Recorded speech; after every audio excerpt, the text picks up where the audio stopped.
Hello guys, nagbabalik tayo dito kay Itel guys, dito sa may kiosk nila dito sa SM Lipa. Guys, dito para sa mga model po ni Itel guys, sa mga nagre-request nga pala ng price update nila. Guys, ito lang yung ating mga update sa inyo guys. Ito yung bagong release po nilang A70. Tapos guys, may bagong labas po din sila ngayon. Ito nga lang guys, wala pa tayong idea dun sa presyo nito. Pero ayan, alamin na rin po natin yung specs nito. Then guys, ito si S23 4G. Syempre guys, ito yung tablet. Sa mga naghahanap ng budget na tablet guys, ito si Itel, meron tayong may offer sa inyo. Guys, ito, umpisahan na natin dito kay A70. Guys, sa mga naghahanap ng budget phone, syempre, gusto natin na may malaking internal storage, pero kulang tayo sa budget guys. Ito, sagot tayo ni Itel. Guys, dito, para kay A70. Ito guys, maganda dito. Ito, naka 8GB RAM. Original RAM po nito is 3. Then extended po siya ng meron po siyang additional 5GB RAM. So kaya naging 8GB RAM. Then maganda po sa kanyang internal storage, saka 128 na po 'yan. At para naman po doon sa kanyang screen, ito guys, para sa screen ito ay merong 6.6 big screen na naka dynamic bar na po. Yan. Check po natin yung likod guys para sa mga ibang specs. Ito po yung mga specs and parameters guys. Ito yan. Naka massive memory po yan with extended RAM. Then size ng screen 6.6 big screen with dynamic bar. Camera 13 megapixel super HDR camera. Yan. Then 5000 mAh big battery with type C na rin. Syempre guys, para sa kanyang processor, ito yung naka octa-core processor na din. At for security guys, naka side mount, naka side fingerprint na po yan and face unlock. At syempre yung latest Android yan, naka Android 13 na po yan. Ito guys, pakamura ng presyo po nito sa mga naghahanap ng budget phone. Ito po si Awesome Set. Ito guys, sa mga naghahanap ng budget phone, ito guys, kay Itel meron silang Awesome A70.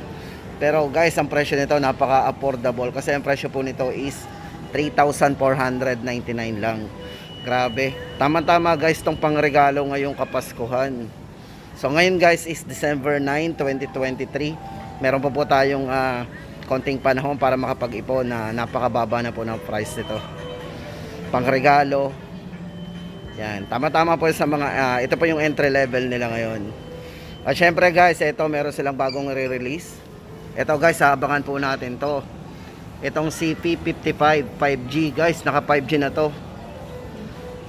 Para doon sa design guys, ito dito muna tayo tumingin sa screen, sa kanyang sa box. Ito guys, good news dito kay Itel guys. Ito yung bagong release po nila, P55 5G. Yan. Guys, ito yung design, ito papakita natin dito pa lang sa sa box. Yan. So guys, maganda dito. Ay naka 12GB RAM na to. Meron siyang 6+6GB RAM. Then naka 128 na po ang kanyang internal storage. Yun nga lang guys, wala pa tayong idea doon sa presyo nito. Nagkataon lang talaga na meron silang stock dito. At ito guys, para doon sa kanyang specs, ito check natin yung kanyang parameters. Guys, ito large memory, 128 na po yan.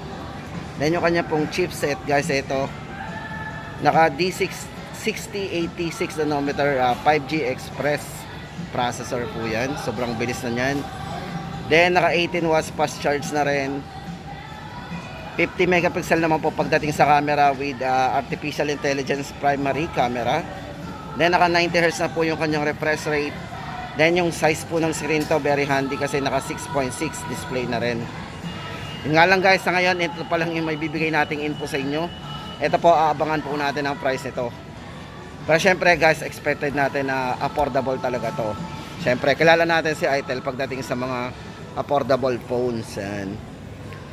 Tapos guys, ito naman ang update natin for S23 4G. Guys, ito, kung naghahanap ka ng malaking internal storage, pero murang presyo. Guys, ito kasi naka 16GB RAM na yan. Tapos sa kanyang internal storage guys, ito naka 256GB. So ano pa yung mga pwede natin ipakita sa inyo guys. Ito, naka 50 megapixel para sa camera. 90 Hz po yung refresh rate sa screen. Napaka-smooth na yan. At syempre guys, ito yung kanilang specs and parameters. 5,000 mAh battery, pang all day battery. Type C, naka 10 watts na rin.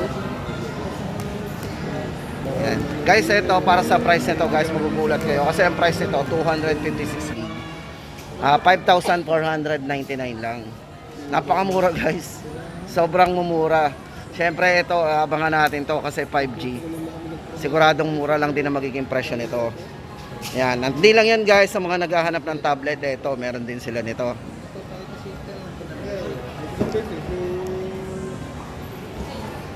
At ito guys, ang sagot sa mga naghahanap nga pala ng budget phone. Hindi lang budget phone guys, ito sa tablet. Meron pong i-offer sa inyo si Itel guys. Ito for Pad 1 4G. Guys, 4G nalalagyan siya ng SIM. Pwede po natin itong gamitin pang call and text. Ito guys, bali ang size ng screen nito is naka 10.1 IPS screen na. Then yung internal storage guys, ito naka 128 na po yan. Hindi na po kayo mabibitin sa laki ng internal storage yan. Syempre guys, malaki yung kanyang screen. Naka 10.1 na po yan. Tapos guys, ang presyo nito napakamura. Very affordable to. Para lang kayong bumili ng mumurahing Android phone. Kasi ang price po nito ay 6,499 lang. Oh, ayan guys, tamang-tamang pangregalo to sa ating mga anak. Sa mga lola na mahilig manood ng YouTube. Guys, ito Itel Pad 1 4G. Tandaan po natin guys. Ayan na po yung ating latest update sa mga naghahanap po ng affordable phones at syempre yung tablet na pinakamura po ni Itel. Guys, ngayon po December 9, 2023. Yan po yung ating aasahan ngayon. Ito po, abangan po natin. Baka meron na po kayong idea sa presyo nito guys. Comment nyo na po sa ating comment section. Yung balbasa ka na. Niloloko ko nga. Hindi siguro ng babae na masisimbatan kasi malaman na nga yung asawa, hindi ay dadalitin na. Yung asawa na mabalo, maraming natawan, pero malakas sa kanya. Niloloko ko nga.